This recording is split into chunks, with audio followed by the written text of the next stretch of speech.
On y va? Je vais enlever mon casque qui me tient ultra chaud et pour l'instant, j'en ai pas besoin. Vous excuserez, voilà, je me dénude un petit peu le cou. Hein, voilà, hop, hop, hop, ce qui fait quand même une. J'ai enlevé la clim, là, j'ai ouvert j'ai ouvert les portes-fenêtres parce que la fraîcheur commence à tomber. Voilà, bon, mais je suis désolé qu'Andy soit pas là, mais on va entamer le petit sujet de la soirée. On va parler un petit peu de musique et pour ça, on va reprendre là où je m'en étais arrêté et faire une petite bifurcation vers le côté musical de la force et vous parler un peu de ce qui m'a amené à tout ça, de ce qui m'a amené à m'intéresser à la musique, l'évolution qu'il y a pu avoir depuis 52 ans et demi que j'écoute de la musique, et même plus, vous verrez pourquoi. Parce qu'il se trouve que mon éveil musical s'est fait avant même ma naissance, que je suis issu d'un couple de musiciens. Ma maman, alors ma maman est toujours avec nous, donc je vais dire était parce qu'elle a pris sa retraite, mais elle était chanteuse. Euh, Elle a eu un groupe de musique de variété pendant des années, puis un groupe de musique de bal, donc elle avait un orchestre qui animait des bals populaires. Il se trouve que j'ai joué avec elle de la guitare, de la basse, de la batterie, un peu tous les instruments, un peu d'accordéon, un peu de trombone, du chant aussi, tout ça pour gagner ma vie, parce que mes parents n'avaient pas non plus des moyens illimités, bien au contraire. Moi qui parle souvent du diable, on lui a souvent tiré sa petite queue en fin de mois, même au début du mois. Euh, Nick a fait oh, ok, mais avec grand, grand, grand, grand plaisir. Grand plaisir. T'inquiète, il y en aura un autre. Voilà. Mais bon courage pour le vol. Et du coup, voilà, j'ai été bercé dans cette culture musicale depuis tout petit, et joyeux anniversaire à elle encore. Même avant ma naissance, puisque mes parents ont toujours écouté de la musique, sont allés à des concerts pendant que ma maman m'expectait, comme on dit. Salut Liamvik, salut tout le monde. Ouais, on va parler musique, on a commencé d'ailleurs, je bifurque un petit peu. Re-Eddie. Et donc j'ai été plongé dans ce bain musical assez hétéroclite depuis même avant ma naissance, puisque mes chers parents sont même allés à un live, à un concert de Black Sabbath avec moi à l'intérieur, ce qui fait que ça a certainement dû être le groupe le plus important de mon existence, et ça l'est toujours. Je dis certainement, je sais très bien que c'est pas certainement, c'est le groupe le plus important de mon existence. C'est compliqué à voir, mais en haut de mon cou, j'ai le petit diablotin de leur logo qui me suit depuis un sacré moment, et parce que j'ai décidé, depuis que je commence à être vieux, de me lâcher un peu, et puis de me faire plaisir, de faire plaisir à ma peau en y lâchant des trucs de gamin. Voilà. En tout cas, voilà, Black Sabbath, ça a été vraiment le groupe de toute mon existence. Euh, à commencer par celui de ma prime jeunesse, de ma prime enfance, et de la musique qui passait en boucle dans certains milieux dans les années 70. Et comme vous le savez, j'ai grandi dans une communauté hippie, et j'allais en vacances l'été chez mon oncle qui lui-même était un sacré hippie. Dans une communauté naturiste. Alors il y avait des choses très très limites, hein. Je vous cache pas que les années 70, on était un peu dans le flou au niveau légalité, mais bon. Et en tout cas, c'est de la musique qui passait très très souvent, mais qui était déjà plus l'apanage, on va dire, des populations les plus underground, puisque ceux qui étaient un peu plus sur la musique du tout venant écoutaient plutôt des choses plus mainstream, entre guillemets, mais c'est des choses que j'aime beaucoup, comme Janis Joplin ou Jimi Hendrix ou Led Zeppelin, des choses comme ça que je trouve formidables aussi. Mais il y avait quand même une une partie pardon, de la population qui ensuite s'est orientée vers différents types de musique, dont le punk plus tard en 77, et je vais vous montrer un peu comment c'est arrivé tout ça, parce que il se trouve que malgré mon jeune âge, j'ai vu un peu les choses qui étaient en cours et qui étaient dans l'air du temps, et ça m'a durablement marqué. Parce que livré à moi-même très petit, et donc bien obligé de me réapproprier les codes des adultes, j'ai pu, comment dire, me nourrir de cette culture sans vraiment la comprendre au début, en appréciant uniquement les intonations, la rythmique, le son, etc. Mais aussi un peu l'univers qui allait autour. Et même si je comprenais pas vraiment tout ce qui se passait autour des chansons et des sons, par exemple, de Black Sabbath, mais aussi d'autres groupes qui commençaient aussi à l'époque à aller un peu... Covenant, par exemple, qui est arrivé en même temps que Black Sabbath, avait une iconographie qui était vraiment aussi très basée sur la magie, sur l'ésotérisme, sur le satanisme lavéien aussi dans une certaine mesure. Et tout ça m'a vraiment fasciné au point d'en faire la musique que je voulais écouter. Ensuite, j'avais l'occasion de pouvoir écouter tout ça à la maison. Il y avait les vinyles, mon père en avait beaucoup, des amis de la famille, tout ça tournait très très régulièrement au milieu d'autres musiques. Mon père aimait beaucoup le jazz aussi. Et donc il y avait quelque chose de... Il y avait quelque chose d'assez unique dans le fait de vivre dans cette communauté très portée là-dessus et qui m'a nourri, je pense, et m'a fait aussi me révolter comme un abruti parce que bah, vous savez que la musique qu'aiment ses parents, c'est pas forcément celle qu'on va aimer, même si au fond de soi on l'aime toujours. Et ça m'a coûté à un moment donné de jeter mes idoles au feu pour pouvoir m'affirmer en tant que différent de mes parents et de ma famille. Et c'est vrai que quand le punk est arrivé en 77, voilà, bah, écoute, moi quand tout ça est arrivé, j'avais 7 ans, donc je voyais ça d'un œil extérieur, mais j'ai vu que les cousins et les jeunes qui venaient dans la communauté, donc c'était tous des Allemands, hein, c'est du côté de ma mère, dans cette communauté de hippies, ressemblaient de moins en moins à des hippies, mais commençaient à avoir des têtes un petit peu bizarres, des cheveux un peu bizarres, un peu colorés, des machins qui se fichaient un peu partout dans le tarbouif et partout. Et j'avoue avoir été totalement conquis par cette subculture qui arrivait et m'être plongé à corps perdu là-dedans jusqu'à ma fameuse première communion. Si vous avez regardé le live d'il y a 3 semaines, vous savez pourquoi, où on m'a offert ce fameux Walkman Sony, qui était un lecteur de cassette audio comme ça, avec un fil, et puis un petit casque comme ça, avec des petites mousses orange ici, et qui m'a euh, qui m'a permis de rentrer de plein pied dans l'univers de la musique, mais de la musique que moi, je voulais écouter, de la musique que moi, je voulais m'approprier. Et s'il y a bien un groupe qui a marqué le début de mon appropriation musicale perso, c'est-à-dire bouh bouh bouh les parents vous êtes trop méchants, regardez moi j'ai 12 ans, je suis un rebelle, j'écoute ce que je veux.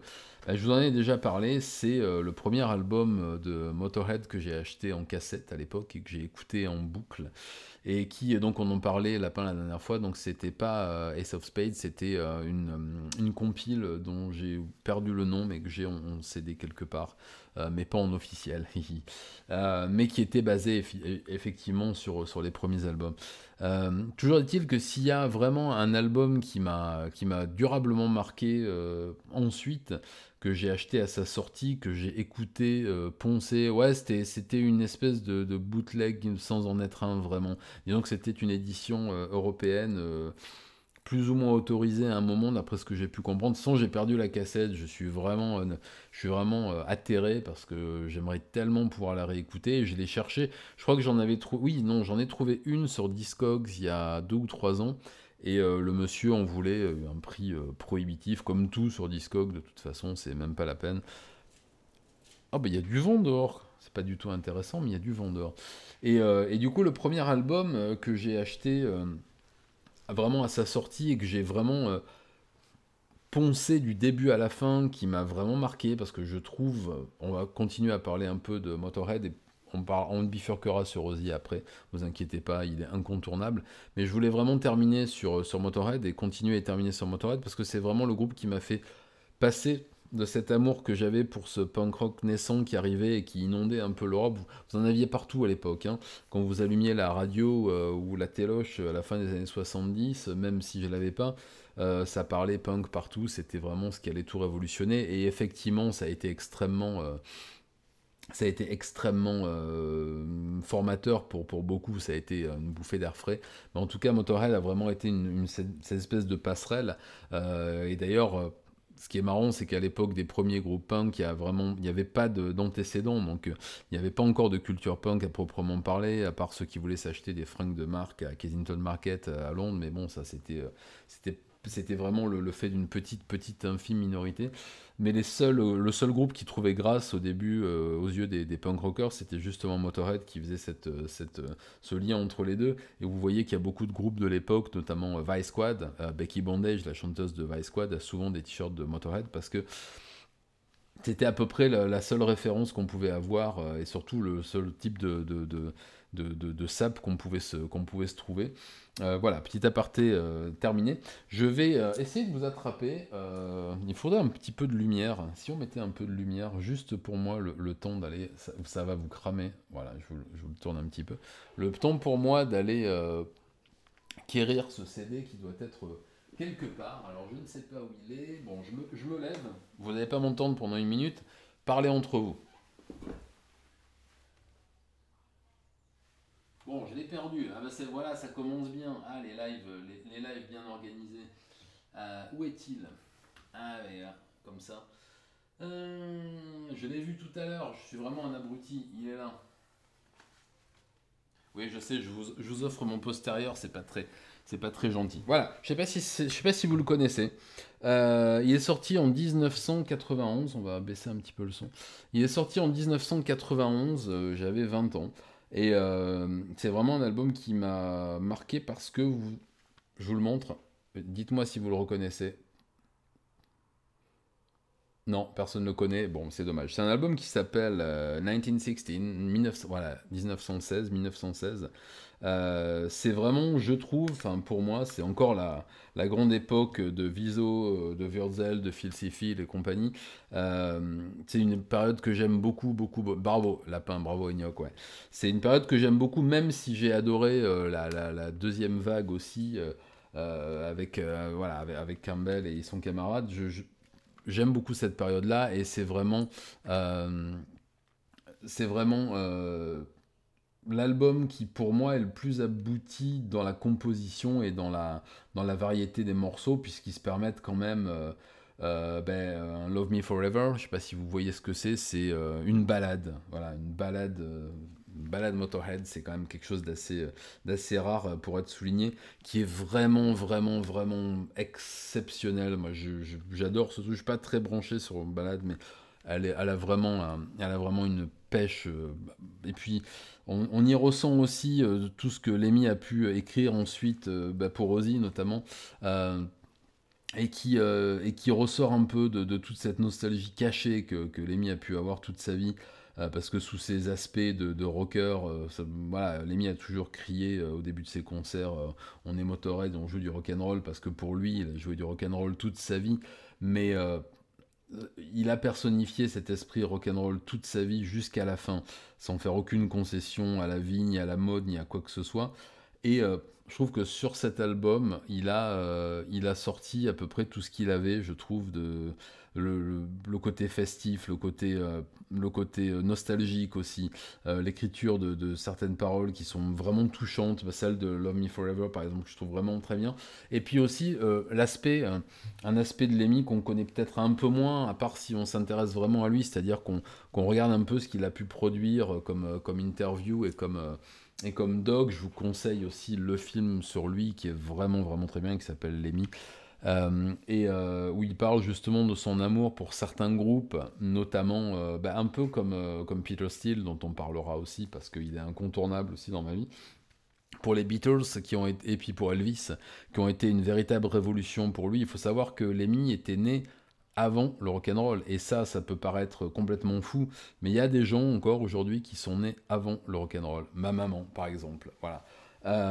Et on se demande comment on a pu faire pour vivre sans rock'n'roll. C'est comme ça, mais il y en a qui l'ont vécu. Et donc imaginez-vous quand vous avez déjà en tête des envies de mélodies endiablées et de rébellion adolescente et que Elvis Presley arrive, ensuite les Beatles arrivent, tout ça arrive, se met en place et que vous voyez une musique qui vous correspond et qui parle un peu de choses qui vous intéressent.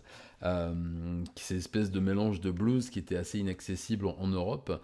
Et tout à coup, vous avez tout ça qui arrive et tout ça mélangé avec les années hard rock. Hawkwind, le premier groupe de Lemmy, était vraiment dans cette veine. enfin, plutôt hard rock progressif. J'adore Hawkwind, je vous le conseille aussi si vous connaissez pas, un peu psychédélique. C'est le premier groupe de Lemmy, après sa période Roadies pour Jimi Hendrix. Et dans cet album-là, je trouve qu'il y a absolument tout. Il y a vraiment toutes ses influences, il y a tout ce qui fait qu'il est devenu et qu'il est resté Lemmy. Il y a ce morceau absolument monstrueux de rythme et comment dire, de pêche et d'énergie, Going to Brazil, qui est du début à la fin quelque chose qui vous entraîne. Moi, j'évite de l'écouter au volant parce que je pense que je ferai des bêtises. Et surtout, voilà, pour finir ce que j'ai commencé, on voit dans ce documentaire et dans tout ce qu'on peut voir sur la vie de Lemmy que c'était un fan, qu'il a découvert le rock'n'roll et qu'ensuite il s'est laissé bercer par toutes les musiques qui ont trouvé grâce à ses oreilles, dont le punk rock et surtout les Ramones, puisque vous savez qu'il a toujours admiré et adoré les Ramones, qu'il a été assez proche d'ailleurs de certains, des membres, Joey notamment, Didi, je crois que, enfin bon, il a quasiment été, voilà. Et il a écrit, c'est sur cet album qu'il y a le fameux morceau qui s'appelle tout simplement Ramones, qui est très très court, qui doit faire 1 minute, et qui est un morceau des Ramones, vraiment, un morceau hommage, un morceau d'amour que je trouve toujours aussi chouette. Franchement, il y a... Je sais pas pourquoi j'aime cet album autant, si je pense que je sais, parce que déjà la pochette est terrible, je trouve, ça fait vraiment partie des pochettes classiques, je crois. Euh, voilà, donc je voulais vous parler de ce petit album qui pour moi est un grand album, parce que ce sont des sons qui me suivent toujours aujourd'hui. C'est dommage que Andy soit pas là parce que justement lui n'aime pas Motorhead. Il admire et il respecte la personnalité de Lemmy, mais je sais qu'il n'aime pas vraiment Motorhead. Je sais que c'est pas de la musique de musiciens parce que ils ont toujours plus recherché l'efficacité que la virtuosité. Mais je trouve, moi, qu'il y a dans le jeu de basse de Lemmy qui est si particulier, qui est vraiment le seul à avoir joué comme ça de toute l'histoire du rock'n'roll. Bon, il a peut-être eu des copycats après, mais euh, je trouve qu'il y a quelque chose d'assez épatant, justement, dans la façon de jouer de Lemmy. Mais voilà, je sais qu'il aime pas trop. Je sais qu'il y a beaucoup de gens qui sont musiciens professionnels et qui sont plutôt dans les sphères rock progressif, metal progressif, death technique et tout ça, qui apprécient pas forcément Motorhead pour ces raisons-là. Voilà, moi, c'est un groupe que j'ai toujours aimé, que j'aime toujours, pour les raisons dont je viens de vous parler. Et cet album, 1916, on va rester français, c'est vraiment, je pense, l'album que je préfère, même s'il y a eu certainement mieux techniquement après. C'est vraiment celui qui a vraiment compté pour moi. Il est arrivé tard, 1991, je dis j'avais 20 ans, mais quand il est sorti, bah, je me suis rué dessus et je l'avais acheté, je ne sais même plus où. Et c'est l'édition, c'est pas, si c'est l'édition d'origine, je crois, hein. Ouais, c'est ça. C'est une, c'est une première édition. Je l'ai en vinyle aussi. Il faudra que je sorte les cartons de vinyle un de ces jours. Mais enfin, c'est un peu encombrant, mais je vous les montrerai. Voilà. Alors, c'était le premier album dont je voulais vous parler. On va passer maintenant à autre chose. Je vais crier un peu pour que vous m'entendiez. Je vais pas me relever parce que je vais éviter de vous montrer mes fesses. Hop là. Je voulais ensuite embrayer un petit peu. Je vais essayer de ranger quand même un minimum. Je vais essayer de vous parler. Ah bah il est où maintenant? Voilà. Ah, j'en ai mis partout. Je suis vraiment pas très ordonné. Je me dépêche. Je me dépêche. Mais il est où? Oh là là là là. Il est là. C'est tellement mal rangé. C'est moi qui ai rangé. C'est pour ça. Allez, je vais vous parler maintenant d'un autre. Oui, je sais. C'est vraiment très mal organisé. On va enfin pouvoir parler de Ozzy. Voilà, voilà. On va enfin pouvoir parler de Ozzy. Je vous cache l'album pour l'instant. Il y en a peut-être qui l'ont vu passer. Mais bon, ils sont juste à côté, hein. Là, les albums qui comptent, ils sont juste à côté. Euh, Comme je vous l'ai dit tout à l'heure, ben, ma vie a commencé et s'est continuée avec Black Sabbath. Et il y a, il y a eu cette rupture absolument insupportable pour moi au début des années 80 où Ozzy s'est fait virer comme un malpropre à cause de ses addictions. Je peux les comprendre. Je sais que Tony Iommi en a parlé récemment et effectivement, quand il raconte certaines anecdotes de tournée, j'imagine que ça devait être un peu compliqué. Après, il ne faut pas oublier d'où vient John Michael Osborne, qui est un enfant d'un milieu plus que populaire, hein. Il le raconte souvent, mais la première paire de chaussettes qu'il a portée, c'est avec son premier cachet de Black Sabbath. Ses parents n'avaient même pas les moyens de... Ses parents n'avaient même pas les moyens de lui payer des chaussettes. Donc il a été très très vite grisé par le succès et puis par l'argent, même si quand on voit aujourd'hui les cachets que touchait Black Sabbath à l'époque, ça fait vraiment pas... Alors, Lapin, le successeur, non, on va pas parler de Monsieur Ronnie James parce que je déteste ce type. Je suis désolé, je sais que je vais pas faire l'unanimité, j'ai jamais pu encadrer Dio, et le simple fait d'évoquer son nom dans Black Sabbath me hérisse tous les poils. En fait, Black Sabbath s'est arrêté à partir du moment où Ozzy a été viré, et il a repris au moment où il a été réintégré, mais... voilà, que ce soit Geezer ou Tony ou Bill, n'avaient plus aucune inspiration et ils se sont laissés entraîner par la personnalité égocentrique et absolument détestable. Non, je vais arrêter. En tout cas, pour moi, les albums de Black Sabbath s'arrêtent avec Ozzy. Ensuite, c'est un groupe, voilà, que je trouve sans intérêt. Mais ça ne regarde que moi. Vous verrez que j'ai 2-3 groupes que je n'aime pas du tout. Megadeth en fait partie. Je suis totalement hermétique à la musique de Megadeth. Je suis pas très perméable à la musique de Metallica, même si j'ai trois albums que j'aime beaucoup. Après, voilà, mais je pense que Dio fait partie effectivement voilà, on va pas en parler plus que ça, on va continuer à parler de la personnalité d'Ozzy plutôt. Et voilà, donc ce pauvre Ozzy se fait virer et se fait remplacer un peu plus tard, tout du moins dans un premier temps. Et il s'est retrouvé face à lui-même et face à ses addictions. Euh, il se trouve qu'il a fait une rencontre, comme vous savez, il a rencontré celle qui deviendra sa femme, Sharon, qui est toujours sa femme. Ils ont fêté d'ailleurs leur anniversaire de mariage il y a pas longtemps. Et, euh, et puis, bah, il a fini par renaître de ses cendres avec des albums absolument fantastiques et merveilleux. On va les analyser ensemble dans un prochain live, je pense, parce que là, ça va être un petit peu lourd, un petit peu court, pardon, et lourd peut-être aussi. Là, je voulais juste faire un petit tour d'horizon, mais il se trouve que ce qui a fait aussi la force de Ozzy, c'est au moment où il renaît de ses cendres et il reprend sa carrière en main et sa femme l'aide aussi, il a toujours su oh là là, s'entourer, pardon, quelle horreur, de musiciens talentueux. Il y a eu, bien entendu, tous les musiciens de Black Sabbath autour de lui qui étaient comment dire, responsables de mes mélodies particulières, même si je vous conseille bien sûr les making-of qu'on trouve des albums sur la chaîne The Pit, où on voit justement c'est Geezer et Bill, et même les trois, et Tony aussi, qui parlent de la façon dont ils composaient tous les musiques avec l'apport des riffs et tout, et où c'est vraiment Ozzy qui apportait la mélodie avec sa voix de chat écorché et qui connaissait pas la musique mais qui improvisait.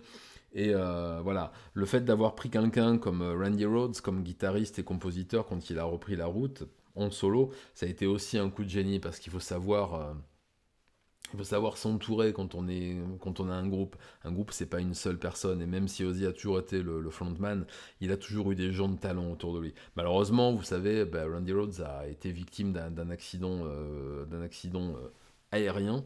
Et il est mort très jeune. Et il a fallu le remplacer. Ça a été long.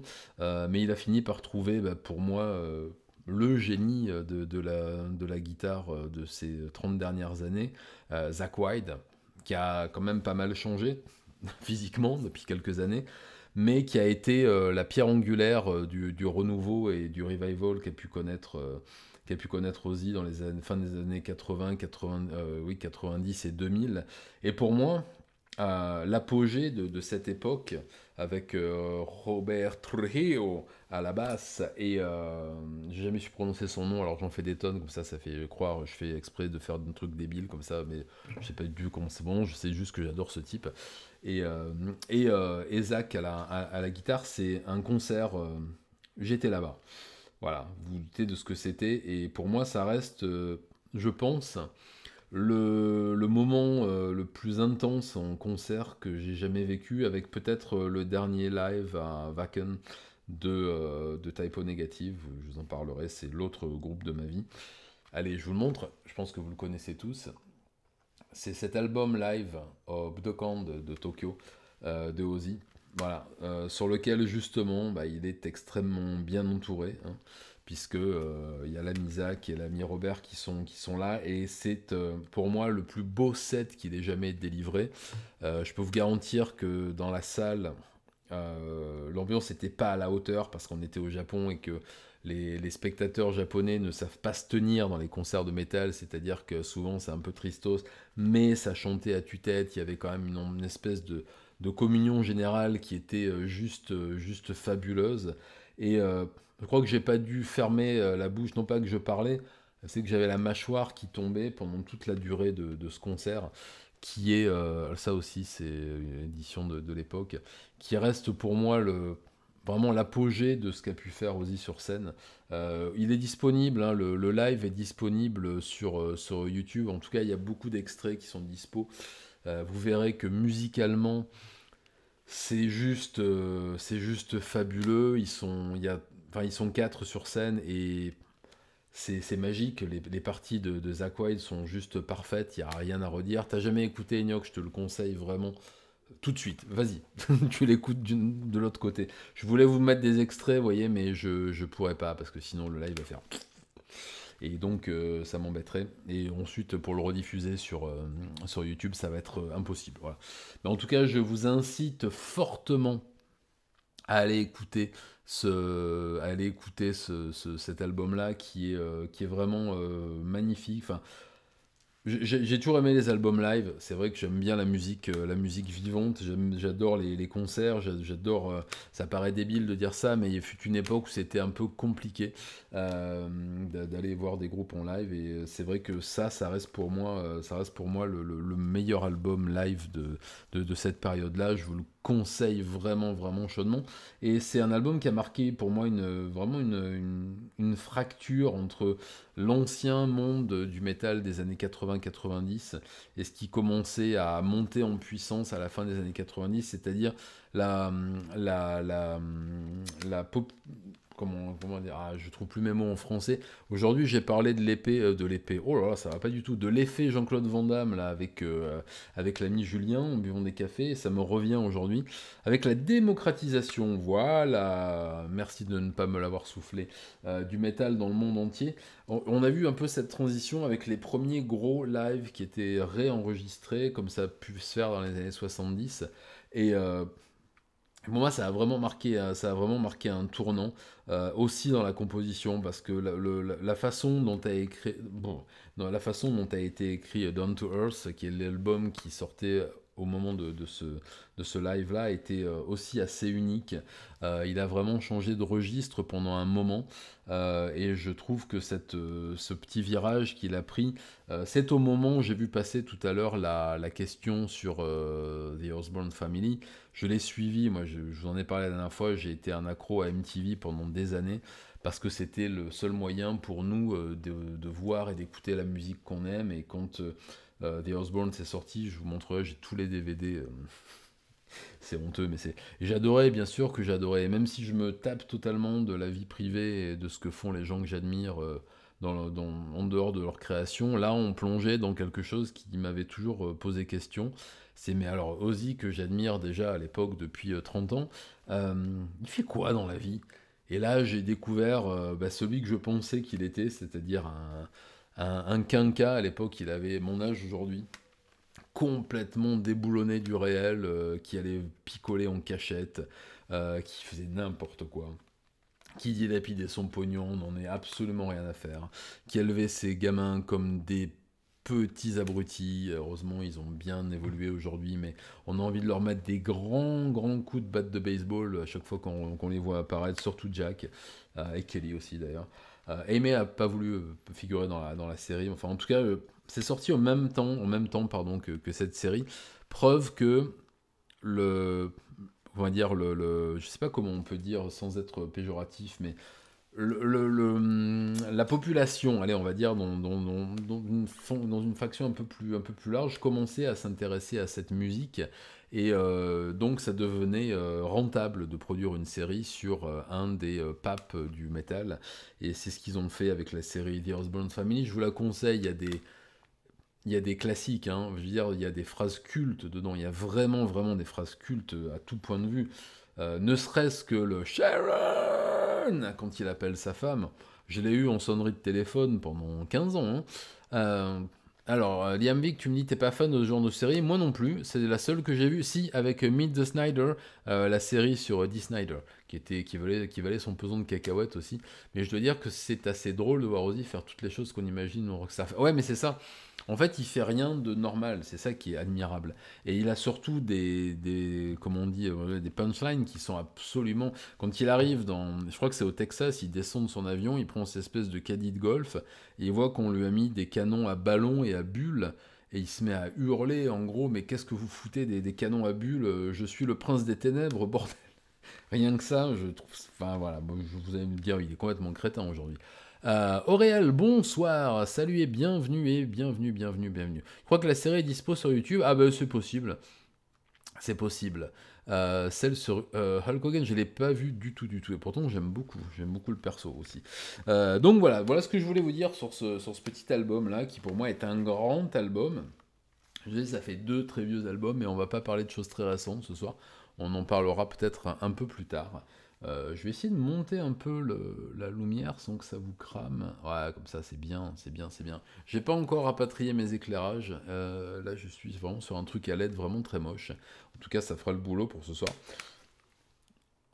Je vais le ranger. Je vous incite fortement. Oh là là, il faut que je boive quelque chose. Je vous incite fortement à vous ruer là-dessus. Allez vite voir le live en vidéo qui doit être disponible sur YouTube et à écouter cet album. De toute façon, il y a que des belles choses dessus. Il n'y a que des belles choses. Alors, ensuite, on va passer à toute autre chose. Vous allez certainement être surpris aussi, non, ou pas du tout d'ailleurs. J'essaie de parler assez fort. Est-ce que ça va? Est-ce que vous m'entendez quand même? Le voilà. Allez, tout se casse la figure. C'est pas très grave. Bon, on m'entend, c'est parfait. Ouais, j'étais pas très loin. Je vais poser cet album ici. Ah, ma chérie qui vient de passer. Je vais attraper la bouteille. M'envoyez pas, je vais boire un peu à la bouteille. Je crève de soif, c'est une horreur.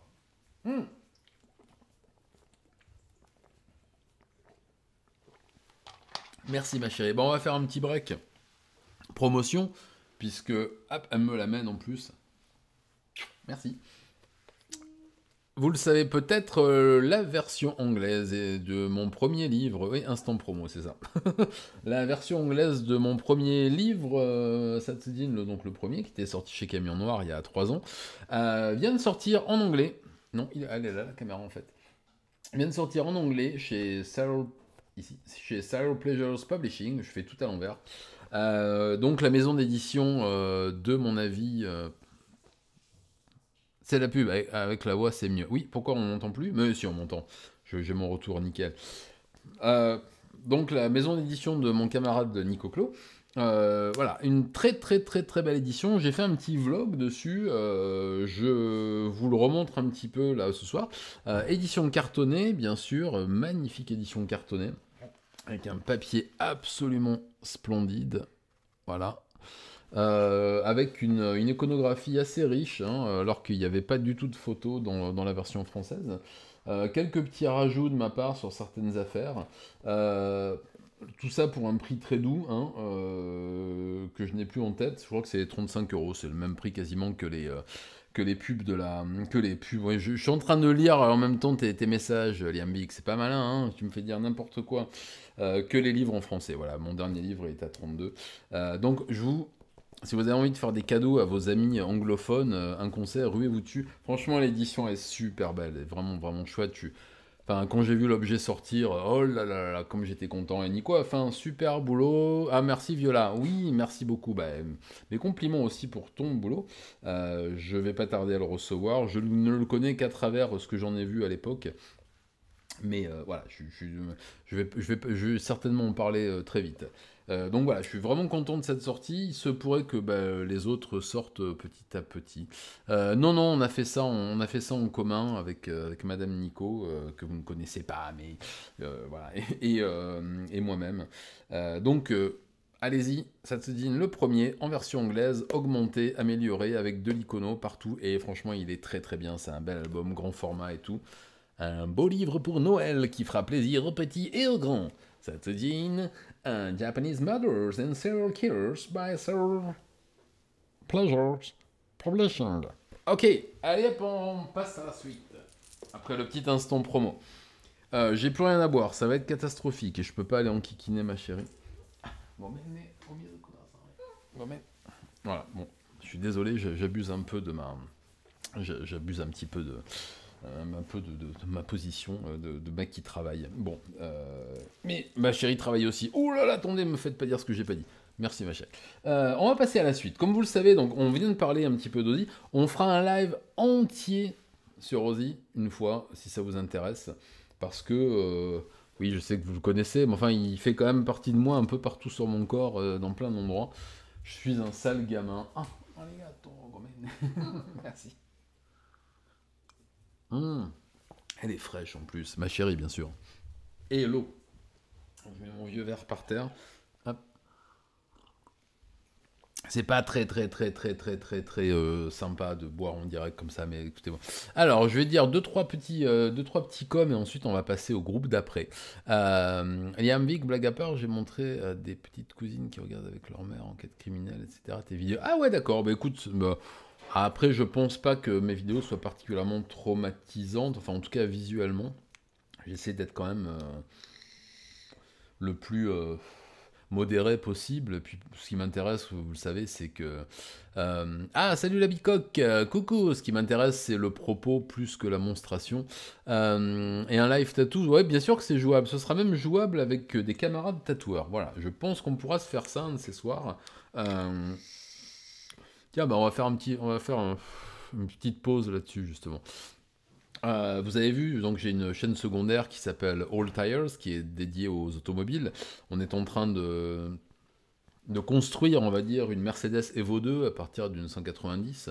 Et il se trouve que l'ami avec qui je fais ça, enfin c'est plutôt lui qui le fait avec moi, parce que c'est sa chaîne à la base, hein, est tatoueur ici, justement, et très doué, bien entendu.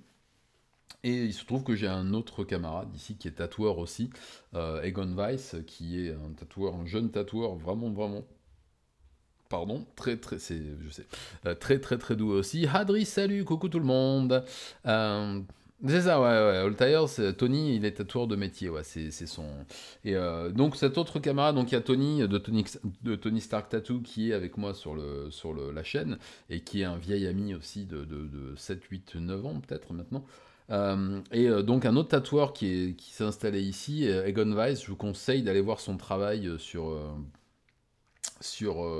Instagram, qui est vraiment assez époustouflant, qui fait de l'hyperréalisme et qui est waouh. Et pourtant c'est pas mon style de prédilection, mais il est vraiment doué ce petit gars. Et il se pourrait fortement qu'on fasse un ou plusieurs live tattoo, effectivement. Effectivement, ce qui me permettrait aussi d'en discuter tous ensemble avec vous et puis les différents invités qui pourraient venir. Donc on pourrait faire ça, ouais, tout à fait. Et puis d'autres idées aussi qui pourraient vous passer par la tête. N'hésitez pas à me les soumettre. J'ai vu que sur la page Twitch, il y avait un petit onglet soumettre des idées à machin, donc à moi. Donc n'hésitez pas, hein, si vous avez des petites idées, ou même vous les laissez sur le Discord. Je vais jeter un œil d'ailleurs sur le Discord, voir s'il y a du monde. Ok, bon, bah, ça arrive, il y a un peu de monde aussi sur le Discord, bah, c'est parfait. Bon, bah, on va reprendre. Salut Melosix, j'ai commencé à en faire un peu, alors je les mets pas en rediff, j'ai commencé à faire du 3615 ma vie là, où j'ai fait un premier live là-dessus où je parlais justement des origines de ma famille, famille paternelle, famille maternelle, jusqu'au jour de la rencontre de mes parents. Je le mettrai peut-être en rediff privé ou pour l'unité Satsujin, parce que je suis pas sûr que ça passionne les foules. Mais en tout cas, moi, j'aime bien parler de tout ça parce que c'est vrai que ça resitue un peu les choses dans leur contexte. C'est vrai qu'on n'est pas arrivé là tout seul, quoi. Ben je vois que le live sur les tatous, ça plaît. Bon, ben, on fera ça. Allez. Et demain, tu vas te faire piquer, Miskeo. Bah écoute, super.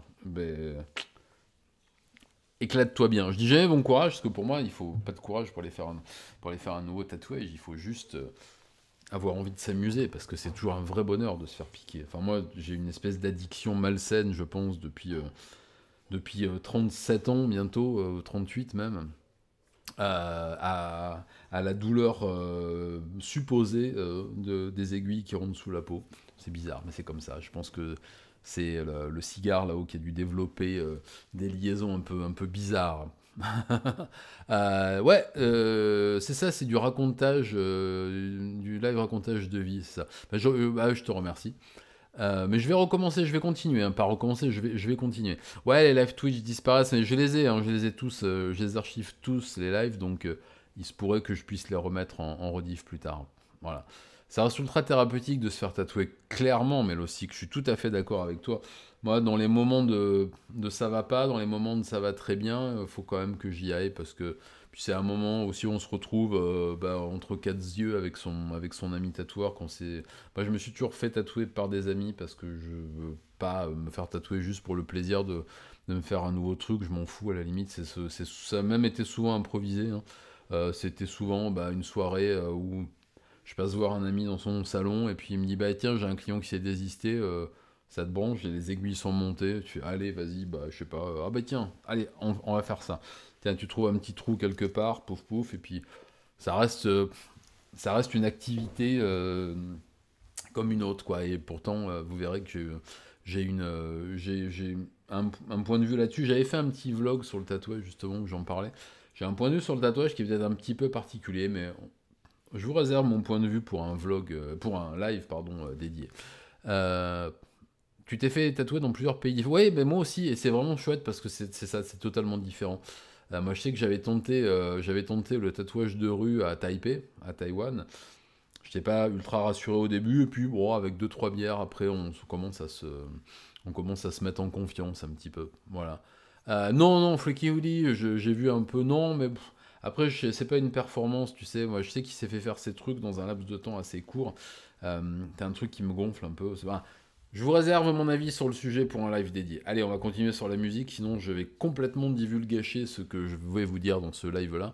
Et vous allez voir que je pense que j'ai pas forcément un avis très populaire là-dessus, mais on pourra les confronter, enfin pas les confronter, on pourra en discuter ensemble et je vous prendrai en vocal. On fera un essai après, tiens, oh il est 21h17 déjà. Bon, on va embrayer sur le troisième groupe. Je vous en parle très souvent, le aussi bien sûr. Vous savez qu'ils font eux aussi partie intégrante de ma vie. De toute façon, il y a dans mon panthéon peu de groupes, comment dire, que j'idolâtre au point de les mettre dans mon panthéon. Vous l'avez vu, il y a Black Sabbath, bon, et Ozzy que j'associe aussi, mais également donc Motorhead dont je vous ai parlé tout à l'heure, et un Slayer qui est un de mes groupes préférés. Vous comprenez pourquoi j'aime pas Megadeth. Je rigole. Mais ceci dit, j'aime pas Megadeth quand même. Et il y a un autre groupe qui a fait partie de ma vie et qui fait toujours partie de ma vie au quotidien. Et vraiment au quotidien. Et quand je dis au quotidien, j'exagère pas parce que je travaille toujours avec une playlist, une liste de lecture qui a à peu près peu ou prou les mêmes morceaux depuis 30 ans quasiment. Au début c'était des compiles cassettes, c'est devenu des compiles CD, maintenant c'est sur mon disque. Et il se trouve que ce groupe vous le connaissez puisque je porte tout le temps des symboles sur moi, notamment parce que leur code couleur m'a toujours épaté, que j'avais un t-shirt lors de mon dernier petit vlog. Et il se trouve que ce groupe m'a suivi de leur premier album, puisque j'ai eu la chance de les voir apparaître. Je vais vous donner un indice, le premier groupe du chanteur de ce groupe s'appelait Carnivore, c'était un groupe de thrash metal de New York, d'une brutalité très particulière, qui apportait déjà des éléments mélodiques qui étaient vraiment, vraiment vraiment admirable. Et le jour où ce groupe est arrivé, je me suis empressé d'acheter leur premier album parce que je savais qui était dedans et que ce serait forcément très bon. Ouais, Carnivore, tout à fait, c'est merveilleux. Mais il y a eu quelque chose d'encore plus merveilleux après. C'est Type O Negative. Et Type O Negative, pour moi, c'est vraiment le groupe de ma vie parce que ils ont commencé pendant que j'étais vivant, j'étais déjà né. Et puis malheureusement, Peter s'est éteint à une période où j'avais vraiment besoin d'eux. C'était une période de mon existence où ça allait pas fort, fort, fort, fort, fort. une période de transition, on va dire, et dans chaque période différente de mon existence, ah, alligator. Dans chaque période différente de mon existence, ah, elle vient faire un petit peu de monstration derrière moi. Attention, ça c'est acheté pendant une exposition de Hokusai. Attention, on voit ton visage. Ah, je vais le floutrer pour la rediff. Abunai, abunai, washiri no kao o mita. Chotto dake. Arigato. Et magnifique tapisserie, achetée donc dans une exposition sur Hokusai qui est vraiment très cool. Voilà. J'embraye sur la suite et merci beaucoup. Et je vous dis, je continue bien sûr sur l'explication et sur le pourquoi je suis en admiration et en amour total de ce groupe depuis son premier album jusqu'à son dernier album que je vous présenterai peut-être. C'est le seul album qui ne soit pas noir et vert. D'ailleurs, il y a eu une version noire et verte. Et donc, Type O Negative m'a accompagné tout le long de leur carrière. J'ai eu la chance de les voir 3-4 fois sur scène. Et notamment lors d'un de leurs derniers concerts qui était un live à Wacken en Allemagne, que vous pouvez trouver en partie sur YouTube. Je ne peux pas écouter ce live sans avoir les yeux qui mouillent. Voilà, parce que c'est un des moments de musique vivante les plus émouvants et surtout les plus aboutis que j'ai jamais connus. Enfin, il y a tellement tout, il y a tout l'esprit, il y a tout l'univers de Type O Negative, il y a toute la mélancolie, la noirceur et aussi le côté brillant de Peter Steele aussi, habillé en clergyman avec son col vert. Je vous conseille d'aller voir ce live qui est juste formidable. Enoch, bien sûr, je l'ai le CD avec la photo de Monsieur Steele. Oui, je vais l'autoriser il n'était pas passé dans le. Voilà.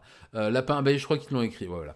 Et voilà, ça a été pour moi une véritable révélation, leur premier album et tous les albums qui ont suivi, parce que Peter Steele était un homme d'une grande sensibilité, quelqu'un qui a toujours eu une vie un peu sur le fil du rasoir, c'est-à-dire pleine d'addictions.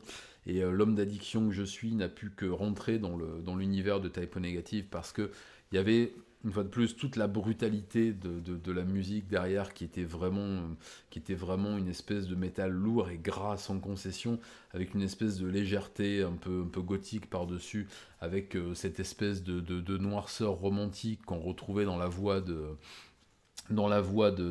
Peter jusqu'à la fin. Et c'est quelque chose qui m'a séduit, qui m'a happé dès le début, et je dois admettre qu'ils ont changé pas mal de choses dans ma façon de voir la musique, dans ma façon de voir aussi l'art en général, parce que j'ai toujours aimé le discours. Alors il a été très trollesque pendant une grande partie de sa vie. Si, tout à fait, Viola, il était originaire, je sais plus si c'était de Roumanie, ouais, je crois que c'est de Roumanie. Il avait des ancêtres originaires de Roumanie. Son vrai prénom, d'ailleurs, c'était Petrus, c'était pas Peter.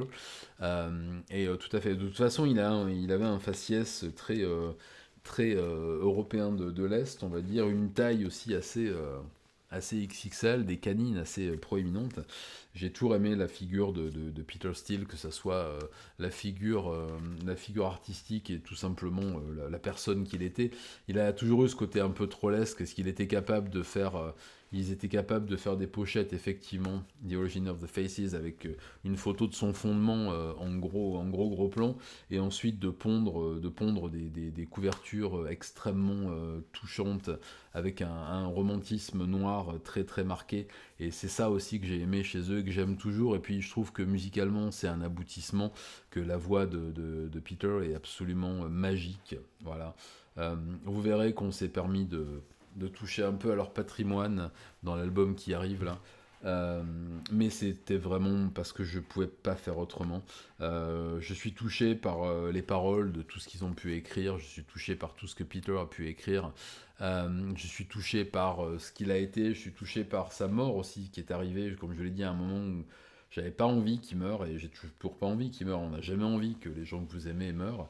Et je me suis jamais intéressé à sa vie privée parce que, comme vous le savez, moi j'ai commencé découvrir un peu la vie privée des gens que j'admire avec la série sur Ozzy et sur sa famille. Mais je sais qu'il a eu une vie privée, une vie personnelle très très compliquée. Qu'il a eu cette dépendance et ces addictions toute sa vie. Et c'est justement le fait d'avoir tout arrêté qu'il a emporté. Vous savez, quand vous êtes accro à toutes les substances, ça peut être un peu ça peut être même très très dommageable de tout arrêter d'un coup et de priver votre corps de tous ces apports artificiels. C'est pour ça que ça m'a fait très très peur de tout arrêter en même temps. J'ai donc espacé un petit peu parce que j'ai jamais pu... Oui, lapin, ouais, ouais, tout à fait. Et pourtant, c'était un beau bébé, hein, Peter, hein.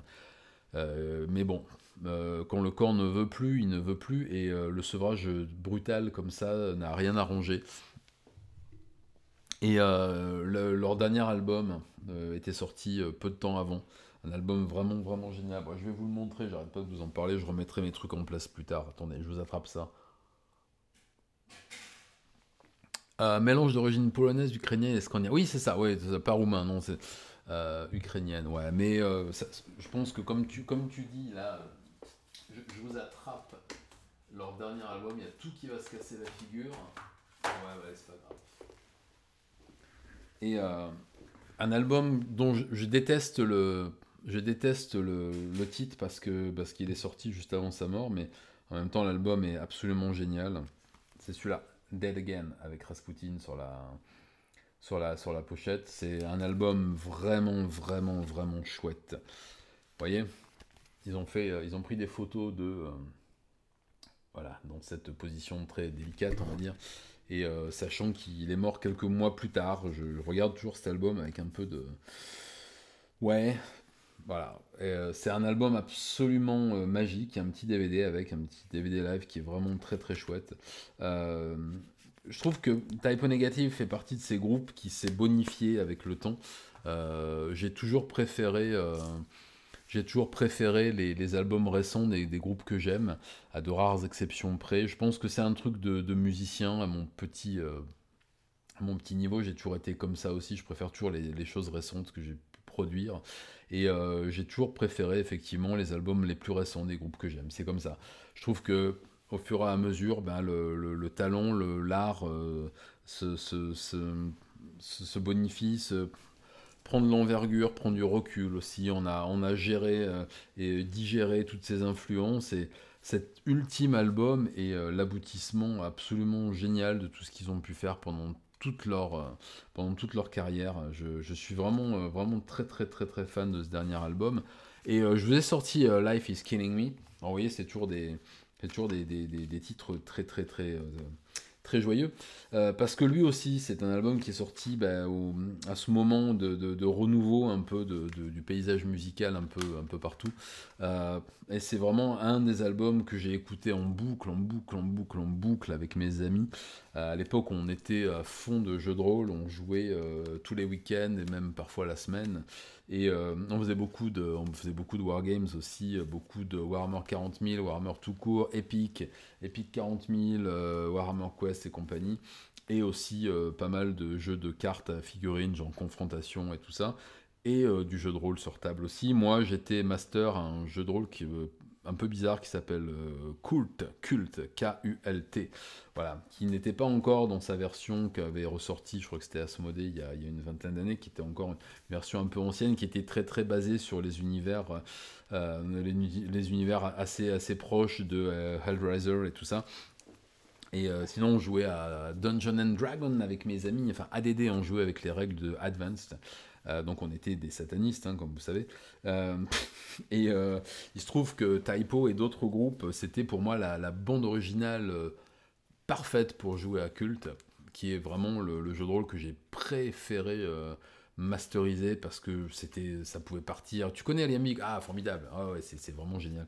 Et les premières règles étaient vraiment. Après, ils ont retiré quelques petits trucs dans la deuxième version, mais ça reste quand même un jeu totalement improbable. Ouais, c'est vraiment été le jeu de rôle improbable qui est arrivé comme ça dans ma vie et qui m'a fait très plaisir et qui du coup s'accommodait tout à fait avec la musique de Type O Negative qui était tout à fait Ouais, la BO de Silent Hill 2, elle fait très très bien l'affaire aussi. Parasite Eve aussi, enfin il y a tellement de trucs, puis même un peu d'Indus de temps en temps, ça fait pas de mal non plus. KFMDM, enfin plein de trucs comme ça dessus, c'est bien aussi. Euh, et puis, qu'est-ce que je. Il y a beaucoup de groupes aussi que j'écoutais pas mal. Faut savoir que ça a été aussi un des groupes phares, même s'ils sont toujours. Et Godflesh, bien sûr. Ah ben moi aussi, tiens, j'ai même l'album que je passais tout le temps de Godflesh pendant les parties de culte. Il y a Sopor Aeternus aussi. Oui, tout à fait, t'as bien entendu, Viola. Et Sopor Aeternus aussi, c'était très très bien pour les parties de culte. Pour ceux qui connaissent pas, c'est un groupe très bizarre, un groupe allemand que j'adore. J'ai quasiment tous leurs albums ici. Enfin, il faudrait que je vous en parle, un de ces quatre. Mais Viola, tu dois connaître, je pense, Sopor Aeternus. Ça m'étonnerait que tu ne connaisses pas. Ou alors tu connais, mais tu le sais pas. Et mais ouais, ouais, tout à fait. KMFDM, j'adore, j'adore. Et ça faisait partie tout ça des bandes son. Et c'est justement à cette période que est apparue cette appellation un peu barbare qu'on appelait le gothic metal, dont je vous parlerai un peu la prochaine fois parce qu'il se trouve que j'ai plutôt adhéré à ce. Allez, je vous le remonte une dernière fois. Allez tout de suite, tout de suite, tout de suite découvrir pour ceux qui connaissent pas la musique de Type O Negative. Vous avez été plusieurs me dire que vous connaissiez pas. Vous allez voir que c'est indispensable. Une fois que vous aurez mis le nez dedans, c'est comme un pot de confiture ou une ligne de CC. On ne peut pas sans. Nota bene Normand. Bonsoir, bonsoir monsieur. Salut et bienvenue. Mais pour la première fois, du coup. Bon, t'arrives un petit peu à la fin, mais c'est pas grave. Il nous reste encore une petite demi-heure. Voilà. Et bienvenue et installe-toi. Bienvenue, bienvenue. Et t'as découvert à la fac par un gothique de l'espace. Oui, il fallait être un peu de l'espace pour découvrir Sopor et moi je trouve ça, waouh, qu'est-ce que c'est bien. Franchement, c'est très particulier, hein, on va être tout à fait d'accord, mais c'est justement pour ça que c'est très bien. Et ça faisait justement partie de la BO de cette fin d'année 90 et début d'année 2000, durant laquelle on a découvert des choses un peu différentes. Et il est vrai que Typo Negative a apporté un peu ce souffle gothic metal que d'autres ont repris. Je vous parlerai plus avant, la prochaine fois, d'autres groupes de cette mouvance-là qui m'ont énormément marqué à l'époque. On parlera de Catatonia, qui est un groupe que j'adore, que je trouve vraiment formidable. On parlera de Tiamat, qui est un groupe que j'aime aussi par-dessus tout. Enfin, on parlera de beaucoup de choses, voilà. On va peut-être s'arrêter là pour ce qui est de l'explication de texte global. On va faire hop,